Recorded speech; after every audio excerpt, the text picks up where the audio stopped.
द्वादश वन और द्वादश उपवन लिखा है ब्रज में। तो जिसमें से जैसे कि ये द्वादश उपवन में से एक उपवन है पिपासा वन। तो इस वन का नाम है पिपासा वन। पिपासा वन का मतलब होता है जैसे कि श्री जी को प्यास लगा, राधा रानी को जैसे कि रास करते करते प्यास लगने के कारण इसका नाम पिपासा वन।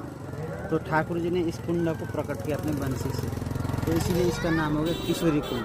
किशोरी कुंड। और इस कुंड में मंदाकिनी गंगा को आह्वान किया है, क्योंकि ब्रज में थोड़ा खारा पानी है ना, तो ठाकुर जी ने साक्षात मंदाकिनी गंगा को आह्वान किया और इस कुंड का नाम हो गया किशोरी कुंड, तो श्री जी को। और दूसरी बात है कि राधा रानी से मिलने का ठाकुर जी को प्यास, प्रेम प्यास, रास करने का, तो यहाँ इस जगह पे ठाकुर जी और राधा रानी का प्रेम प्यास का जो लीला पूरा होता है। तो झाड़ी के बीच में रासमंडल बना हुआ है, तो वहाँ पे नित्य राज जैसे निधि वन में होता है ना, जैसे ये भी निधि वन जैसा ही ये निकुंज है, वो तो महल है।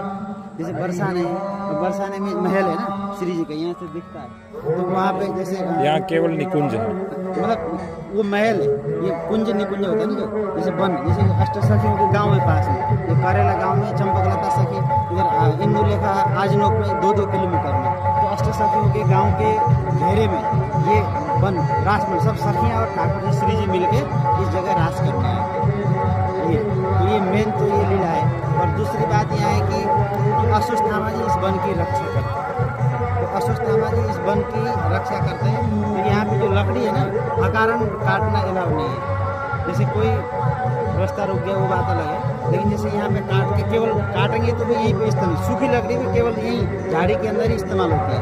गाँव के लोग ये बाहर नहीं जाते, अगर कोई बाहर ले जाते हैं गाँव के लोग तो अनिष्ट हो जाते हैं। तो इसीलिए अभी भी ये तो चमत्कार है। तो ये जो परिक्रमा आज देख रहे हैं शनिवार, आज का ही भीड़ है, शनिवार परिक्रमा लगते हैं। अश्वत्थामा जी मनोकामना पूरा, अश्वत्थामा जी इस वन में मतलब प्रकट रूप से, अप्रकट रूप से रहते हैं, अव्यक्त रूप से, तो क्योंकि अष्ट चिरंजीवी में से है ना, तो इसीलिए अश्वत्थामा बलिर्वाह हनुमान नाच विभीषण।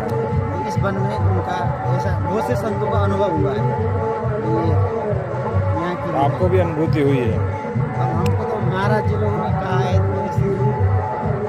वो तो अनुभूति तो साक्षात प्रकट तो दिख ही रहा ना, चमत्कार तो, कि जो लकड़ी कोई करता है तो उनको तुरंत गड़बड़ हो जाए। आज से कम 70-80 साल पहले एक राधिका दास जी महाराज जी रहते, भजन करते थे, शरीर नेपाल का था, तो वो गांव में मधुकरी करके भजन करते, 25 साल भजन किया।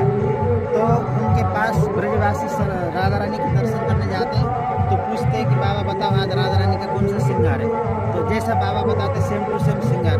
कई बार ऐसा प्रमाण मिला, तो बाबा से पूछा गया कि आपको कैसे पता रहता है, जैसे आप वहाँ रहते हैं ऐसे बताते कि मुझे उनकी कृपा से रास का दर्शन है। तो उन्हीं की कोई शिष्य थे, वो विदेश में रहते थे, उन्होंने सपना दिया, फिर वहाँ पे रासमंडल उन्होंने बनवा दिया। अभी भी दर्शन के लिए रासमंडल बना। और उन राधिका दास महाराज जी का पिसाई वाले कुटिया के नाम से वृंदावन में आश्रम, पिसाई के नाम से वहाँ पे राजेंद्र जी हैं।